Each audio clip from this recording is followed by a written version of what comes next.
Hey everyone, I'm working to hit 1,000 subscribers and I need your help to get there. If you enjoy this content, please hit that subscribe button right now. The Toronto Blue Jays pitching staff in 2025 was, to put it bluntly, a disaster. And the numbers don't lie. 20th in ERA, 17th in WHIP, 28th in home runs per 9 innings. The only category where they were even remotely above average was walks per 9, coming in at 9th. That's it. That's the list. And honestly, when you look at those numbers, it's kind of wild that this team won as many games as they did because that pitching staff was genuinely holding them back. So what did the front office do about it? They went out and spent big. Dylan Cease gets the headline, obviously massive deal, massive arm.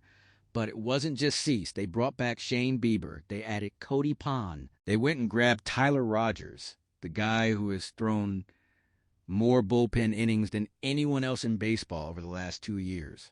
This wasn't a front office patching holes. This was a front office going all in. And heading into 2026, the expectation is that this pitching staff looks nothing like what we suffered through last year. Now look, I'll get this out of the way right now before the comment section explodes. It is spring training. The results on paper don't mean everything. I know that.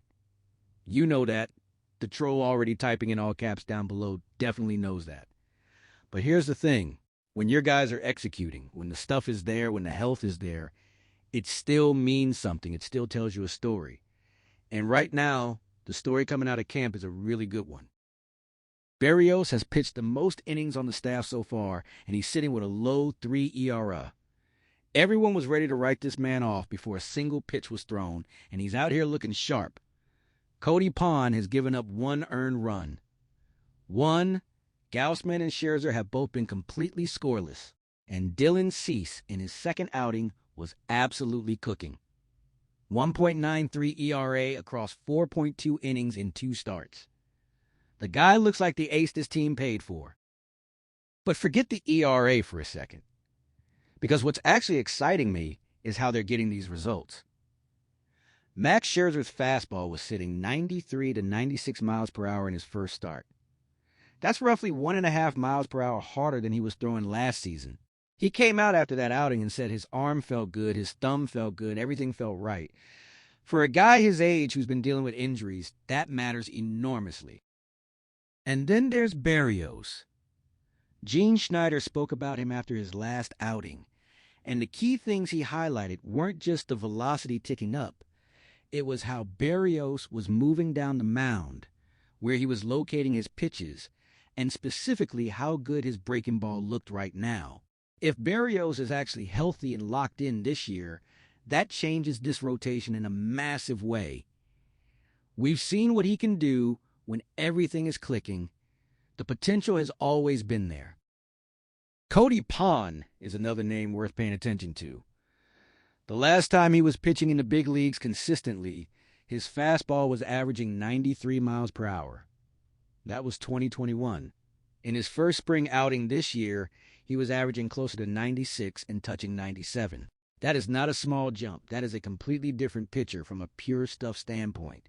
And if that velocity holds when the regular season starts, opposing lineups are going to have a real problem on their hands. And honestly, it doesn't even stop with the starters. Brendan Little, out of the bullpen, has added more velocity and a new pitch to his arsenal. Adam Macko, who almost nobody is talking about right now, has looked absolutely filthy in his spring outings and hasn't given up an earned run yet. This depth, this is what was missing in 2025. You go down the list last year, and it got thin really fast.